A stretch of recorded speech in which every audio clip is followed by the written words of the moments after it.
कोरलेला आहे. रोज तुझ्या डोळ्यातल्या बुबल्याप्रमाणे तू मला सांभाळतोस.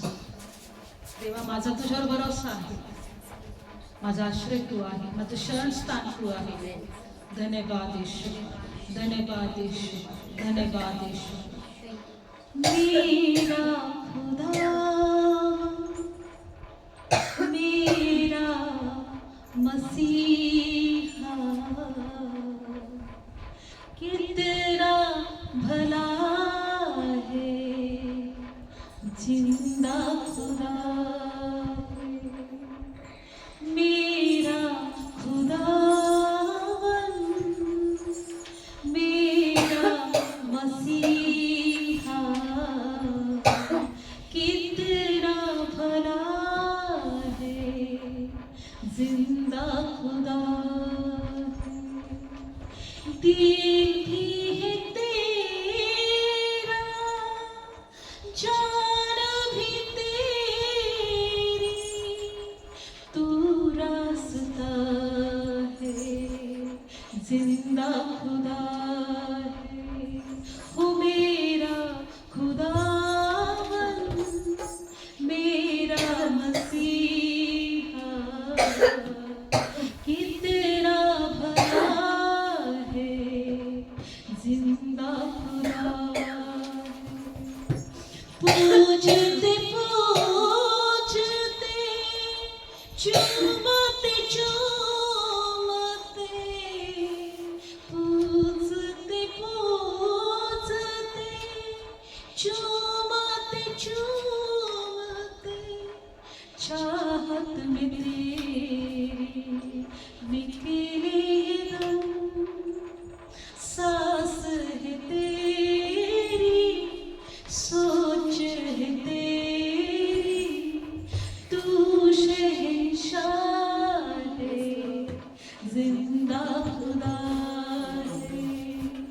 मेरा खुदावन, मेरा मसीहा, कितना भला है, जिंदा खुदा है. पापी से कितना पाप प्यार है, कितना पापी से तुझको अपने लहू का दाम दिया है. प्यार है कितना पापी से तुझको अपने लहू का दाम दिया है. साजन की बातों में खुशबू लहू की, साजन की हाथों में साजन है मेरा. साजन की बातों में खुशबू लहू की, साजन की हाथों में जान है मेरी. खरोखर प्रभू, तू आमचा खरा जिवंत देव आहेस. आम्ही तुझे उपकार मानतो, तुला उंच करतो, कारण तू या जगातून आम्हाला निवडून आमची आठवण केली. प्रभू, जे वचन घेणार त्या वचनाद्वारे तू आमच्याशी बोल. प्रभू येशूच्या नावामध्ये आम्ही प्रार्थना करतो, आमेन. Praise the Lord. देवाचं वचन सांगत आहे, आपण देवाजवळ आलो पाहिजे, म्हणजे देव आमच्या जवळ येतो. Praise the Lord. आणि म्हणून डायरेक्ट वचनात जाऊया आपण. याकोबाच्या पत्रामध्ये पाहूया, याकोब 5वा अध्याय आणि 4 आणि 8 वचन वाचूया. याकोब काढू सर्वांनी. बघा, आपलं देवाजवळ येणं म्हणजे काय आहे. याकोब 5वा अध्याय सर्वांनी काढूया.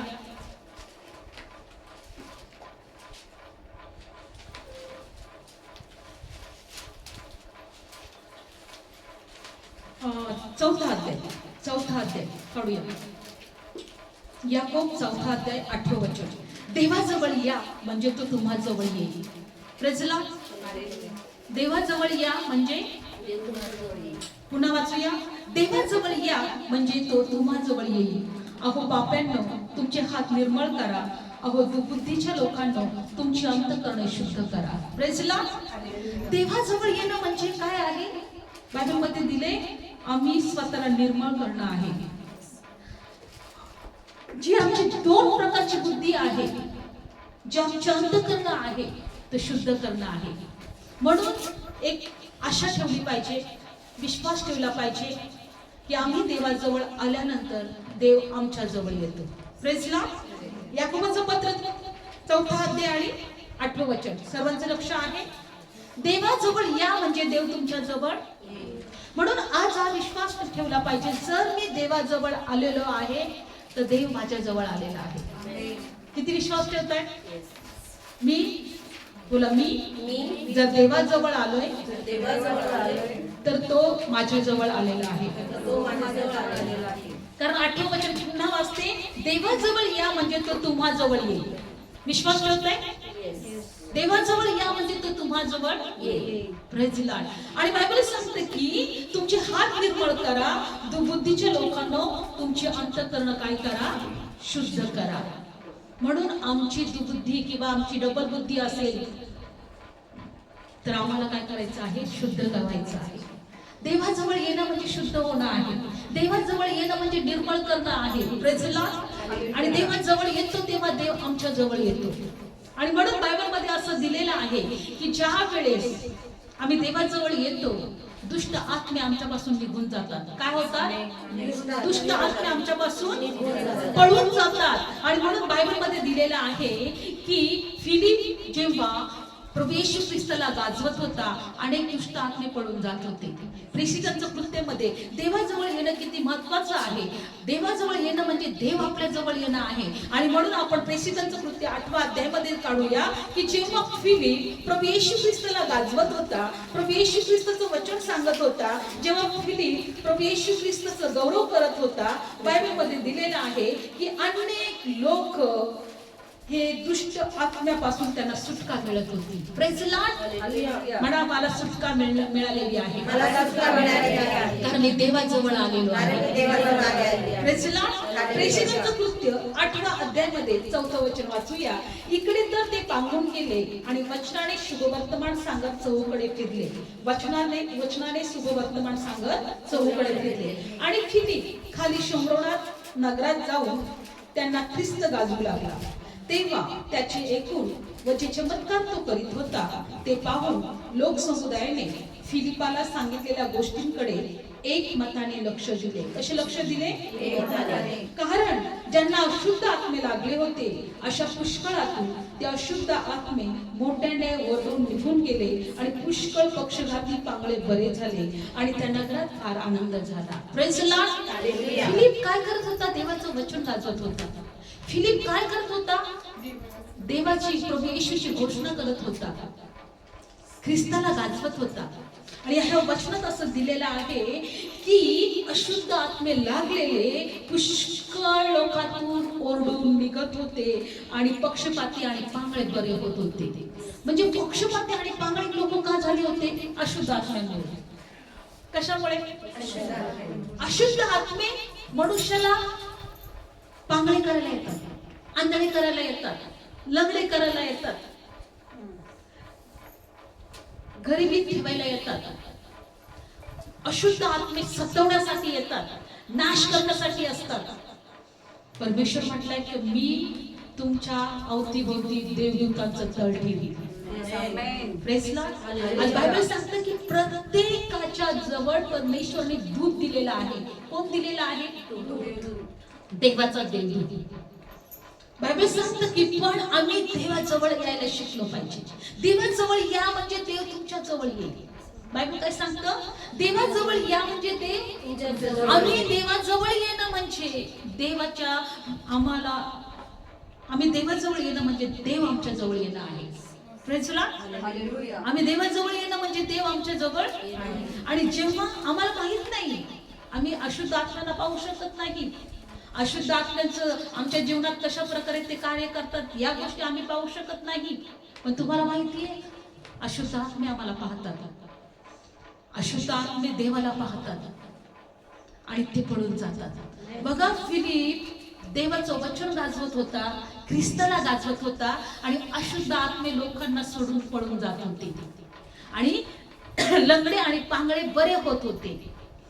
आज देवाच्या उपस्थितीमध्ये येत्यात आल्यानंतर असतेच कार्य आमच्या जीवनात होतं. देवाचं वचन आम्ही एकमताने ऐकल्यानंतर तेच कार्य आमच्या जीवनात होतं. जे अशुद्ध आत्मे आमचा नाश करण्यासाठी, आमचा घात करण्यासाठी, आमच्या जीवनामध्ये आम्हाला छळण्यासाठी, सतत आम्हाला निराशा ठेवण्यासाठी आमच्या जीवनात कार्य करतात. पण जेव्हा देवाजवळ येतो तेव्हा हे सगळे पळून जातात. काय होतात? पळून जातात. तुम्हाला माहितीये यहोशुआ हा याजक होता. कोण होता? हा जकर्याच्या पुस्तकामध्ये आपण जाणार आहोत. बायबल सांगतं की त्याच्या जवळ दूत होता. कोण होता? देवाचा दूत. पण त्याला सैतान पण त्याच्या जवळच होता. कोण त्याच्या जवळ होता? सैतान. जकर्याच्या पुस्तकामध्ये जाणार आहोत. जकर्या 3रा अध्याय. आज आपण बघू का जिथं देवाचा दूत पण तिथं होता आणि सैतानाचा दूत पण तिथं होता. लक्षपूर्वक ऐकूया. जकर्या काढू आपण वचन 3रा अध्याय. जकर्या 3रा अध्याय. जकर्याचं पुस्तक 3रा अध्याय. काढले सर्वांनी? त्याने मला मुख्य याजक यहोशुआ हा यहोवाच्या दूतासमोर उभा असलेला पाहिला. मुख्य याजक कुणाच्या समोर उभा होता? यहोशुआ कुणाच्या समोर उभा होता? देवाच्या दूतासमोर. कुणाच्या समोर? आणि त्याच्या उजव्या हाताकडे सैतान त्याचा विरोध करण्यासाठी उभा राहिलेला दाखवला. कोण उभा राहिला होता? सैतान. त्याच्या उजव्या हाताकडे कोण होता? बघा, परमेश्वराच्या दूतासमोर हा यहोशुआ उभा होता. कोण होता? यहोशुआ हा याजक. या दृष्टांतामध्ये दिलेला आहे का एक यहोशुआ नावाचा याजक देवाच्या दूतासमोर उभा होता आणि उजव्या हाताला सैतान त्याला विरोध करण्यासाठी उभा होता. सैतान विरोध करण्यासाठी उभा राहतो. लक्षपूर्वक ऐका. हा देवाच्या दूतासमोर उभा होता. त्याच्या उजव्या हाताला सैतान सुद्धा त्याला विरोध करण्यासाठी. कुणाला विरोध करण्यासाठी? यहोशुआला.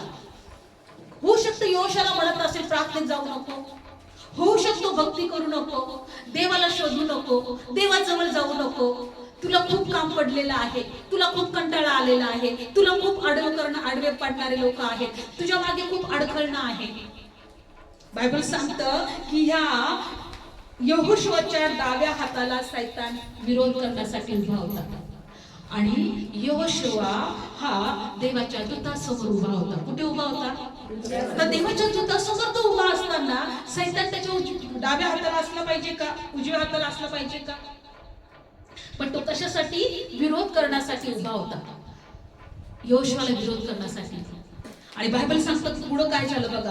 का तो विरोध करत होता? पुढच्या वचनात. मग यहोवाने सैतानाला म्हटलं, अरे सैताना, परमेश्वर तुला धमकावो, यरूशलेम ज्याने निवडले आहे तो तुला धमकावो. हा आगीतून ओढून काढलेला खोलीत नव्हे काय? कोण? यहोशुआ. याला कसं ओढून काढलेले? आगीतून, भट्टीतून, नरकातून, सैतानाच्या बंधनातून. Praise Lord. बायबल सांगतं की हा देवाच्या दूतासमोर उभा होता. यहोशुआ कुठे उभा होता? आणि उजव्या हाताला कोण त्याला अडवी येत होता? विरोध करत होता? सैतान. पण परमेश्वर त्याला काय म्हटला की बायबल सांगतो की देवाने सैतानाला म्हटले. कोणाला म्हटले? अरे सैताना, परमेश्वर तुला धमकावो. कोण धमकावो? परमेश्वर तुला धमकावो. ज्याने यरूशलेम निवडून घेतले आहे तो तुला धमकावो. हा अग्नीतून ओढून काढलेला खोलीत नव्हे काय? देव त्याला धमकावतोय. जेव्हा आम्ही देवाजवळ येतो, बायबल मध्ये दिलेलं आहे की देव सैतानाला धमकावतो. हे सोड माझ्या लेकरांचं जीवन, हे निघून जा माझ्या लेकराच्या जीवनातून. धमकावतो परमेश्वर. कारण की बायबल मध्ये दिलेलं आहे की सैतानाचे दूत सुद्धा आमच्यावरती होती असतात. बाजूला बघा या ठिकाणी दिलंय. यहोशुआ उभा होता, देवाचा दूत त्याच्या समोर होता आणि उजव्या हाताला सैतानाचा दूत त्याला अडवण्यासाठी, विरोध करण्यासाठी उभा होता. पण देव त्याला म्हटला की परमेश्वर तुला धमकावो. देव स्वतः तुला म्हटला, ज्याने याला निवडून घेतलेला आहे, ज्याने त्याला अग्नीतून काढलेला आहे, तो तुला धमकाव. याचा अर्थ परमेश्वर सैतानाला धमकावतो. म्हणून देवाजवळ या, म्हणजे तो तुमच्या जवळ येईल. तुमचे अंतःकरण शुद्ध करा, तुमचे हात निर्मळ करा. Praise Lord. आणि जेव्हा आम्ही प्रभूकडे येतो तेव्हा निर्मळ होतो. माहिती का तुम्हाला? कारण पुढे बघा वचनात काय दिले, 3रं वचन. यहोशुआ तर मलिन वस्त्रल्याला होता. कसं वस्त्र होते त्याच्या अंगावर? मलिन वस्त्रल्याला होता.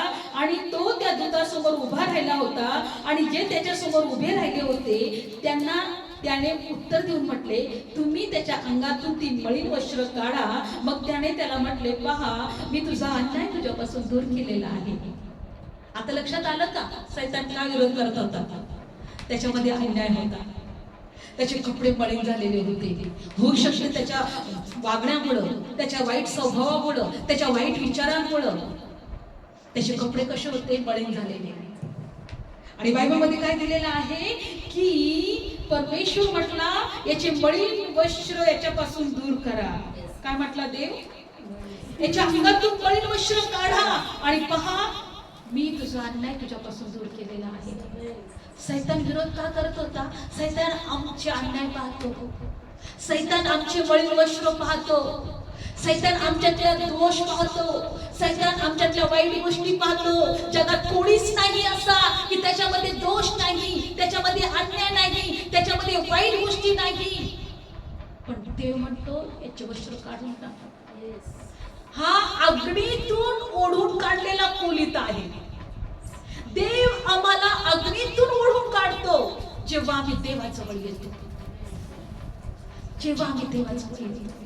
सैतान विरोध करायसाठी का थांबला होता? कारण त्याच्यामध्ये अन्याय होता, त्याचे कपडे मलिन होते. आणि बायबलमध्ये काय दिलेलं आहे? परमेश्वर म्हणतो की याचे मलिन कपडे काढा. आणि देव म्हटला, तुझा अन्याय आता तुझ्यापासून मी दूर केलेला आहे. याचा अर्थ सैतान विरोध करण्यासाठी जाऊ नको, देवाजवळ जाऊ नको. देवाला म्हणतो, अरे याच्यामध्ये दोष आहे, हा पापी आहे, हा अन्यायी आहे, यांनी आतापर्यंत चुकीच्या गोष्टी केलेल्या आहेत, चुकीचं वाईट वागलेला आहे, हा तुझ्या जवळ येणे त्याचं योग्य नाहीये. पण तो देव अग्नीतून ओढून काढणारा देव आहे. आमचे मलिन वस्त्र तो बदलणारा देव आहे. आमचा अन्याय तो दूर करणारा देव आहे. म्हणून देवाजवळ आम्ही जेव्हा येतो तेव्हा तो सैतान आमच्यापासून पळून जातो. यासाठी आम्ही देवाजवळ येणं गरजेचं आहे. देवाजवळ या म्हणजे तो तुमच्या जवळ येईल. आम्ही सैतानाला नाही आणू शकत. आता तो अधिकार दिलाय, पण आम्हाला ते शिकलं पाहिजे देवाजवळ येऊन तो अधिकार चालवायला. तो आमच्यातले अन्याय पाहत असतो, तो आमच्या मधले मलिन वस्त्र पाहत असतो. म्हणून एका वचनात दिले ते पत्रामध्ये, विश्वास आणि प्रीती ही उरश्राण आणि तारणाचा शिरटोप. हे काय? शिरटोप घ्या, तारणाचा शिरटोप घ्या आणि मग तुम्ही या. विश्वास आणि प्रीती आमचे उरश्राण आहे आणि तारणाचा शिरटोप आम्ही घेऊन देवाच्या जवळ आलो पाहिजे. लक्षपूर्वक ऐकूया. बायबल सांगतं की ज्या वेळेस फिलिप ख्रिस्ताला गाजवत होता, सैतान दुष्ट आत्मे ओढून पळून निघत होते. कारण ख्रिस्ताने त्यावेळेस आमचा अन्याय स्वतःवर घेतला होता, आमचे श्राप त्याने स्वतःवर घेतले होते, आमचे मलिन वस्त्र त्याने स्वतःवर घेतले होते. यहोशुआ याजकच्या वेळेस सुद्धा परमेश्वराने तेच केले. याचे मलिन वस्त्र काढून टाका आणि त्याला म्हटलं की तुझा अन्याय तुझ्यापासून दूर केलेला आहे. सैतान त्याच्या जवळच उभा राहिला होता त्याला अडवण्यासाठी. यहोशुआला लक्षपूर्वक आहे का? आमचं देवाजवळ येणं खूप गरजेचं आहे. आणि जेव्हा देवाजवळ येतो ते दुष्ट आत्मे जे अडवण्यासाठी, जे आमचा नाश करण्यासाठी, आमचा घात करण्यासाठी, आम्हाला नरकाच्या वाटेवर घेऊन जाण्यासाठी, आम्हाला निराशात ठेवण्यासाठी, आजारात ठेवण्यासाठी, दरिद्रीमध्ये ठेवण्यासाठी सतत आमच्या आजूला बाजूला असतात. पण देवाजवळ येतो ते निघून जातात, ते पळून जातात. परमेश्वर त्यांना धमकावतो. जरी आम्ही आमच्या डोळ्यांनी जरी पाहिले नाही तर देव त्याला धमकावतो, सोड माझ्या लेकराला, मी त्याला अग्नीतून ओढून काढलेला आहे, मी त्याचे वस्त्र बदललेलं आहे, मी त्याचा अन्याय त्याच्यापासून दूर केलेला आहे. आणि म्हणून आम्ही आशीर्वादित होतो. आम्ही आशीर्वादित होतो. Praise the Lord. आणि बायबलमध्ये काय दिलेलं आहे? 4थं वचन. आणि जे त्याच्यासमोर उभे राहिलेले होते त्यांना त्याने उत्तर देऊन म्हटले, तुम्ही त्याच्या अंगातून मलिन वस्त्र काढा. आणि त्याने म्हटले, पहा तुझा अन्याय तुझ्यापासून दूर केला आणि मी तुझ्या अंगात बोलवान वस्त्र घालणार आहे. Praise the Lord. देवाची इच्छा आहे की बोलवान वस्त्र आम्ही घालावं. त्या वस्त्राच्या सोबत सैतान येऊ नये. Praise the Lord. पुढं आणि मी म्हणालो, त्याच्या डोक्यावर स्वच्छ पागोटे घालो. परमेश्वर आमच्या डोक्यावर स्वच्छ पागोटे घालतो. पुढे आणि मग त्याने स्वच्छ पागोटे त्याच्या डोक्यावर घातले आणि वस्त्र त्याच्या अंगावर घातली आणि देवाचा दूत जवळ उभा राहिला. Praise the Lord. आणि मग बायबलमध्ये दिलेलं आहे की त्यावेळेस सैतान तिथून निघून गेला असेल. Praise the Lord. लक्षपूर्वक ऐका. तो देव आम्हाला स्वच्छ पागोटे घालणारा आहे. तो देव आम्हाला स्वच्छ वस्त्र घालणारा आहे. तो देव आम्हाला पूर्णपणे तारणाच्या वस्त्राने मडवणारा देव आहे. लक्षपूर्वक ऐका. देवाजवळ येणं हे सहज नाहीये. आज आम्हाला देवाजवळ येण्याचं महत्त्व कळलं पाहिजे. जर आम्ही देवाच्या पासून दूर होतो ते सैतान आम्हाला पिडण्यासाठी सतत अवतीभोवती. म्हणून बायबल सांगतं, सैतान गर्जणाऱ्या सिंहासारखा कुणाला गिळावं म्हणून आवासून फिरत असतो. आम्हाला दिसत नाही पण तो फिरत असतो. पण जेव्हा आम्ही देवापासून दूर असतो, प्रार्थनेपासून दूर असतो, देवाच्या वचनापासून दूर असतो, देवाच्या उपस्थितीपासून दूर असतो, तेव्हा तो सतत गिळायचा प्रयत्न करत असतो. Praise the Lord. म्हणून सतत देवाच्या उपस्थितीमध्ये राहा, प्रार्थना करा. सतत तुम्ही काही काम जरी करत असताना धन्यवाद येशूला, धन्यवाद येशूला. मी गाणी पण म्हटलं ना, माझी खूप इच्छा असते की मी जेव्हा काम करत असताना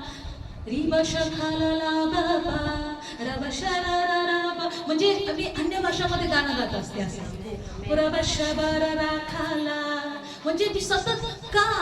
कारण की देवदूत आणि सैतान दोन्ही आमच्या बाजूला असतात. Praise the Lord. आम्हाला कळलं पाहिजे की त्याला आम्हाला घालवायचे, त्याला आम्हाला पळून लावायचं आहे. चिन्ह मागायचं नाही.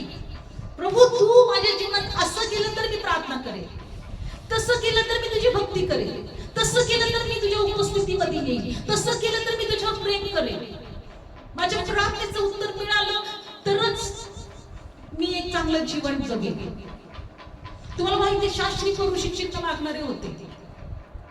तू जर खरंच देवाचा पुत्र असेल, स्वर्गातून अग्नी पाठव, किंवा स्वर्गातून अग्नी उतरताना आम्हाला पाहायचंय. एलियाने जसं अग्नीला उतरवलं तसं तू आम्हाला अग्नी उतरताना दाखव. मोशेने जसं स्वर्गातून भाकर मानना मागितला किंवा मोशेच्या द्वारे सगळ्या इस्रायल लोकांना मानना मिळाला, तसं तू आम्हाला मानना किंवा भाकर स्वर्गातून काढताना किंवा मागताना तू आम्हाला दाखव. स्वर्गातून येताना तू आम्हाला दाखव. प्रभू येशू म्हणतो, बेबिचारी पिढी चिन्ह मागतात. आणि म्हणून प्रभू येशूने ते उदाहरण दिलं की ज्या वेळेस दुष्ट आत्मा मनुष्यातून निघतो आणि त्यानंतर जर तो प्रार्थनेत आला नाही, जर त्यावेळेस तो देवाच्या उपस्थितीत राहिला नाही, त्यावेळेस देवाची ओळख त्याला झाली नाही, तर तो आणखी 7 दुष्ट आत्म्यांना घेऊन येतो. कधीही सांगितले की जेव्हा मनुष्य चिन्ह मागतो, देव असतं तर माझ्या जीवनात असं का झालं असतं. काढू ते वचन आपण. Thank you Jesus. मत्ती शुभवर्तमान 12 अध्याय. चिन्ह मागायचं नाही. मत्ती शुभवर्तमान 12 अध्याय. शेवटचं वचन घेऊ आणि आज आपण प्रार्थना करूया. धन्यवाद येशू. मत्ती शुभवर्तमान 12 अध्याय. Thank you Jesus. हालेलुया. धन्यवाद येशू. 12 अध्याय काढूया. 38 वचन. तेव्हा शास्त्री फरीसी त्याच्यापैकी काही जण त्याला उत्तर देऊन म्हणाले, हे गुरु तुझ्याकडून घडलेले काही चिन्ह पाहावे अशी आमची इच्छा आहे. काय मागत होते शास्त्री फरीसी? चिन्ह. खरंच तू देव आहेस तर असं कर. खरंच तू देव आहे तर माझ्या प्रार्थनेचं उत्तर दे. खरंच तू देव आहे तर माझी परिस्थिती बदल. खरंच तू देव आहे तर मला बरं कर. खरंच तू देव आहे तर अशा गोष्टी कर. चिन्ह मागायचे नाही. तू आहेस. तू जसा आहेस प्रभू, तू माझा देव आहेस. मला तुझी गरज आहे. बघा ह्या ठिकाणी शास्त्री पुरुष त्याला काय म्हटले, हे गुरु तुझ्याकडून घडलेले काही चिन्ह पाहावे अशी आमची इच्छा आहे. पण त्याने त्यास उत्तर देऊन म्हटले, दुष्ट आणि व्यभिचारी पिढी चिन्ह मागते. तिला योना भविष्यवादी याच्या चिन्ह वाचून दुसरे चिन्ह दिले जाणार नाही. कारण जसा योना 3 दिवस 3 रात्री माशाच्या पोटात होता, तसा मनुष्याचा पुत्र 3 दिवस 3 रात्री पृथ्वीच्या पोटात राहील. हेच आमच्यासाठी चिन्ह आहे. 2026 वर्षापूर्वी प्रभू येशू ख्रिस्त ह्या जमिनीमध्ये 3 दिवस 3 रात्र राहिला पृथ्वीच्या पोटामध्ये. Praise Lord. आणि बायबलमध्ये दिलेलं आहे का एक चिन्ह तुम्हाला भेटेल. दुसरं अजून 41, आणि निनिवेची माणसे न्यायकाळी या पिढीबरोबर उभी राहून तिला दोषी ठरवतील, कारण त्यांनी योनाच्या उपदेशावरून पश्चाताप केला. आणि पहा, योनापेक्षा इथं कोणीतरी मोठा आहे. आणि दक्षिणेची राणी न्यायकाळी पिढीबरोबर उठून हिला दोषी ठरवेल, कारण शल्मोनाचं ज्ञान ऐकायला ती पृथ्वीच्या शेवटापासून आली आणि शल्मोनापासून इथे मोठा कोणीतरी आहे. दोघांचं उदाहरण तुम्हाला दिलं जाईल, एक योनाचं आणि शल्मोनाचं. शल्मोनाचं ज्ञान ऐकायला राणी कुठून तरी लांबून दक्षिणेच्या कडून आली होती. कोणाचं ज्ञान ऐकायला? शल्मोनाचं. त्याचा उपदेश ऐकायला एक राणी, कारण तिने ओळखलं होतं का शल्मोनाने देवाचं ज्ञान प्राप्त केलेलं आहे. शल्मोनाला देवाचं ज्ञान मिळालेलं आहे. देवाने त्याला दान दिलं आहे का मी तुला असं ज्ञान देईन की पृथ्वीवर कुणालाच ते ज्ञान भेटणार नाही, किंवा असं ज्ञान कुणालाच मिळणार नाही, असं ज्ञानी कुणीच होणार नाही. आणि त्याचं ज्ञान ऐकण्यासाठी एक राणी पृथ्वीच्या शेवटच्या टोकापासून त्या इस्रायलमध्ये आलेली होती, यरुशलेममध्ये आली होती. तिने जेव्हा त्याचं ऐकलं का असा एक राजा आहे शल्मोन राजा, आणि त्याच्याकडे देवाचं ज्ञान आहे, देवाने त्याला दर्शन दिलंय, देव त्याला प्रकट झालाय, तर त्याचं ज्ञान ऐकण्यासाठी ती दक्षिणची राणी पृथ्वीच्या टोकापासून त्याच्यापर्यंत आली होती. लांब कुठेतरी असेल ती. प्रभू म्हणतो की या शल्मोनाशिवाय आणि योनाशिवाय, योनाने निनवे नगरीला उपदेश केला की पश्चाताप कर, आणि मग ती बदलली. ती नगरी सुद्धा त्या शेवटच्या काळी उठून तुम्हाला दोष लावेल. आणि आम्ही योनाच्या उपदेशावरून पश्चाताप केला, पण येशू स्वतः, प्रभू येशू स्वतः जगात आला तरी तुम्ही पश्चाताप केला नाही. योना हा पृथ्वीच्या त्या माशाच्या पोटामध्ये 3 दिवस 3 रात्री होता, आणि त्याच्यानंतर त्याला त्या माशाने त्यांनी तिथं प्रार्थना केली, माशाच्या पोटामध्ये प्रार्थना केली, आणि मग माशाने ओकून टाकलं, त्याला बाहेर काढलं. आणि जसा योना त्या माशाच्या पोटामध्ये 3 दिवस 3 रात्री होता, तसा मी सुद्धा ह्या पृथ्वीच्या पोटामध्ये 3 दिवस 3 रात्री राहणार आहे. आणि हेच चिन्ह तुम्हाला भेटल, दुसरं चिन्ह नाही. ते म्हणत होते आम्हाला चिन्ह दाखव. आणि बायबलमध्ये दिले, प्रभू येशू पुढे काय म्हटला, 43, जेव्हा अशुद्ध आत्मा माणसातून बाहेर निघून जातो, तेव्हा तो पाणी नसलेल्या जागांमध्ये विसावा शोधत फिरतो, पण तो त्याला मिळत नाही. तेव्हा तो म्हणतो, मी जिथून आलो त्या माझ्या घरात मी जाईल. आणि मग तो आल्यावर ते रिकामे झाडलेले शृंगारलेले असे त्याला आढळते. नंतर तो जाऊन आपल्यावर अधिक वाईट असे दुसरे 7 आत्मे आपल्या बरोबर घेतो, आणि ते आत शिरून तिथे राहतात. मग त्या माणसाची शेवटची दशा पहिल्यापेक्षा वाईट होते, तो दुष्ट पिढीला ही असं होईल. Praise Lord. बघा, अशुद्ध आत्मा जेव्हा तुम्ही प्रभूकडे येता, तो अशुद्ध आत्मा निघून जातो, पण त्यानंतर ते तुमचं जे अंतःकरण आहे तो शुद्ध होतं. कारण देव तुम्हाला शुद्ध करतो, तुमचे मलिन वस्त्र काढून टाकतो, तुमचा अन्याय तुमच्यापासून दूर करतो.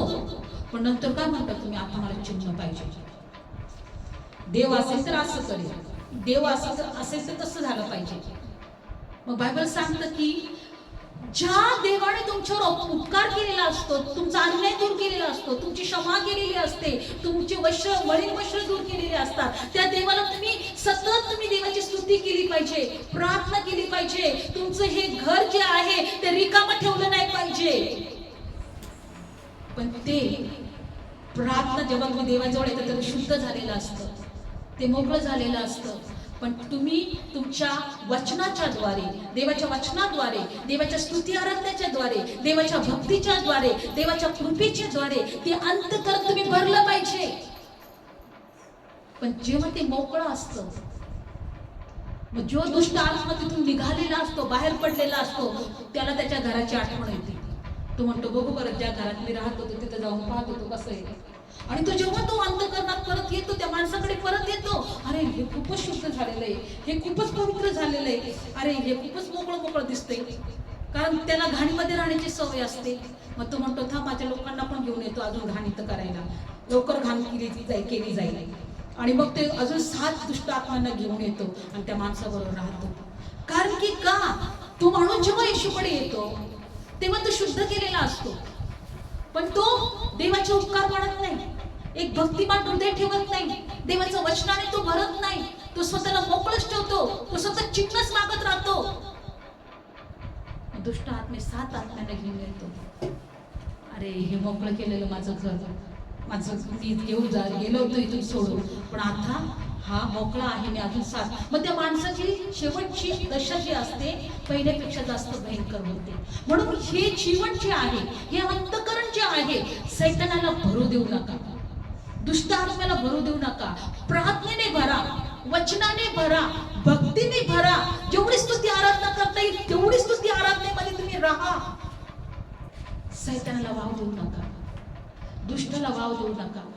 योशुआ बायबलमध्ये दिले, त्याच्या जवळ देवाचा दूत पण होता आणि त्याला अडवण्यासाठी सैतानाचा दूत पण होता. पण परमेश्वर म्हणतो की मी तुला परमेश्वर तुला धमकावो, यहोवा तुला धमकावो. आणि देव दूतांना म्हटलं याचे मळील वस्त्र काढा. आणि देव म्हटलं की याचा अन्याय मी याच्यापासून दूर केलेला आहे. सतत देवाच्या जवळ राहा, देव तुम्हाला त्याच्या पंखाखाली झाकून घेईल, देव त्याच्या उपस्थितीमध्ये तुम्हाला ठेवेल, सैतानाची नजर तुमच्यावर राहणार नाही. Praise the Lord. आज आम्हाला एकच गोष्ट या वचनातून शिकायचं आहे, देवाजवळ या म्हणजे देव तुमच्या जवळ येईल. सैतानाची इच्छा नाहीये, म्हणून नेहमी आम्हाला देवाच्या जवळ येण्यासाठी निराशा येते, वचन वाचण्यासाठी आम्हाला निराशा येते, कंटाळा येतो. स्तुती आराधनाला एकटे बसायचं असेल तरी कंटाळा येतो, झोप येते बायबल वाचताना, समजतच नाही वचन कधी कधी. सैतानाची इच्छा आहे की तुला कळूच नाही वचन, देवाचं वचन तुला समजूच नाही, तुझा अन्याय दूर केलेला आहे, तुझे मळील वस्त्र काढलेले आहे आणि तू अग्नीतून काढणारा कोलिताप्रमाणे आहे. मी तुला तारणाचा शिरटोप घातलेला आहे. Praise the Lord. तुला शोभवंत वस्त्र मी घातलेलं आहे. जर तुम्ही देवाच्या जवळ याल तर देवाचं सत्य तुम्हाला कळेल आणि तुम्ही बंधनमुक्त व्हाल. आणि म्हणून बायबल सांगतं की सैतानाची एकच इच्छा आहे की आम्ही देवाच्या जवळ येऊ नये. आज आम्हाला या गोष्टात एकच शिकायचंय, काही असं समजू नका प्रार्थनेमध्ये आल्यानंतर प्रभू मला चिन्ह दे, खरंच तू आहेस का, मग माझ्या प्रार्थना का नाही ऐकत, मग आतापर्यंत माझी परिस्थिती का बदलत नाही, आतापर्यंत मला तो स्पर्श का जाणवत नाही, आतापर्यंत तुझा सामर्थ्याचा मला अभिषेक का होत नाही, आतापर्यंत ह्या गोष्टी माझ्या जीवनात का होत नाही. काही असो, मला देवाच्या जवळ राहायचंय, मला चिन्ह नकोय, मला देव पाहिजे. Praise the Lord. मला देव पाहिजे. बायबल सांगतं की योबाच्या वेळेस योब काय म्हटला, देव सगळं काही त्याच्या जवळ होतं, पण जेव्हा सगळं जरी गेलं, त्याची बायको म्हटली देवाला श्राप दे आणि मरून जा, सगळं काही तुझं आता गमवून बसलाय, सगळं उद्ध्वस्त झालंय. पण तो म्हटलं की देवाकडून काय फक्त सुखच घ्यावं का. आज एकच गोष्ट, देवावर प्रेम करायला शिकूया, देवाच्या जवळ या म्हणजे देव आमच्या जवळ येईल. डोळे बंद करूया. धन्यवाद येशू, धन्यवाद Yeshu. Thank you Jesus, thank you Jesus. Hallelujah. होरी बश्श खराबा खोरा बस खराबा. धन्यवाद धन्यवाद धन्यवाद धन्यवाद Yeshu. Thank you Jesus, thank you Jesus. हे दुनिया वालों तुम किसके लिए पागल हो, दीवाने हो, मैं तो मसीह के लिए पागल हूँ, दीवाना हूँ, हो मैं तो मसीह के लिए पागल हूँ, दीवाना हूँ. हे दुनिया वालों तुम किसके लिए पागल हो, दीवाने हो.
पण धन्यवाद, तू आम्हाला तुझ्यासाठी वेळ बनवलेला आहे. तुझे उपकार म्हणतो प्रभू. जे लोक ऐकत आहे अशुद्ध आत्मे निघून जाऊ दे. आज या ठिकाणामध्ये परमेश्वरा, जे अशुद्ध आत्मे आमच्या जीवनामध्ये कार्य करत असतील पण आम्हाला माहित नसेल प्रभू, होऊ शकतं आमच्या विचारांच्या द्वारे, आमच्या वागण्याच्या द्वारे, आमच्या बोलण्याच्या द्वारे, आम्हाला आमच्या रागाच्या द्वारे, आमच्यामध्ये असणाऱ्या दैहिक स्वभावाच्या द्वारे, पण येशूच्या नावामध्ये प्रभू, येशूच्या नावामध्ये हर एक दुष्ट आत्मे निघून जा, सोड येशूच्या नावात. जसा परमेश्वराने त्या दुष्टाला, सैतानाला धमकावलं, तसं आम्ही येशूच्या नावात त्याला धमकावलं. सर्व दुष्ट आत्म्यांना आम्ही धमकावतो. आजारी पाडण्याचे आत्मे, गरिबीत ठेवणारे आत्मे, ओ देव, सैतानाच्या स्वभावात ठेवू देणारे आत्मे, सर्व येशूच्या नावात. जे निराश करणारे आत्मे, हो दे बाप्पा, वाईट पापामध्ये ठेवणारे आत्मे, हो दे बाप्पा, सर्व पिडणारे दुष्ट आत्मे, हो दे बाप्पा, वेशनात ठेवणारे दुष्ट आत्मे, आत्महत्या करणारे दुष्ट आत्मे, हो दे बाप्पा, येशूच्या नावामध्ये आम्ही ते सर्व दुष्ट आत्म्यांना नाश करतो. जे लोकांना पिडत आहे, जे लोकांना पिडत आहे, निघून जा येशूच्या नावात. सोडा, हे देवाचे लोक आहेत आणि देवाने त्यांचे मळीन वस्त्र काढलेले आहे. देवाने त्यांचा अन्याय त्यांच्यापासून दूर केलेला आहे. आणि आता हे देवाचे लोक आहेत, देवाचे लोक आहेत. आजच देवा त्यांना सुटका मिळवी. आजच तुझ्या लोकांच्या जीवनात तुझा गौरव होते. आजच तुझ्या लेकरांच्या जीवनामध्ये मौलिकता येऊ दे. आजच तुझ्या लेकरांच्या जीवनामध्ये तुझा गौरव होते. हो, धन्यवाद ईश्वर, धन्यवाद ईश्वर. जिस तरह तू जिया नासुरी, उन राहों पर तू चला नासुरी. जिस तरह तू जिया नासुरी, यस लॉर्ड, उन राहों पर चला, उन राहों पर चलना है, मुझे तेरे जैसा बनना है, उन राहों पर चलना है, मुझे तेरे जैसा बनना है. तुझा स्वभाव आमच्यामध्ये येऊ दे आणि प्रभुदेवा प्रत्येकाला आशीर्वाद दे. येशूच्या नावात प्रार्थना करतो, आमेन.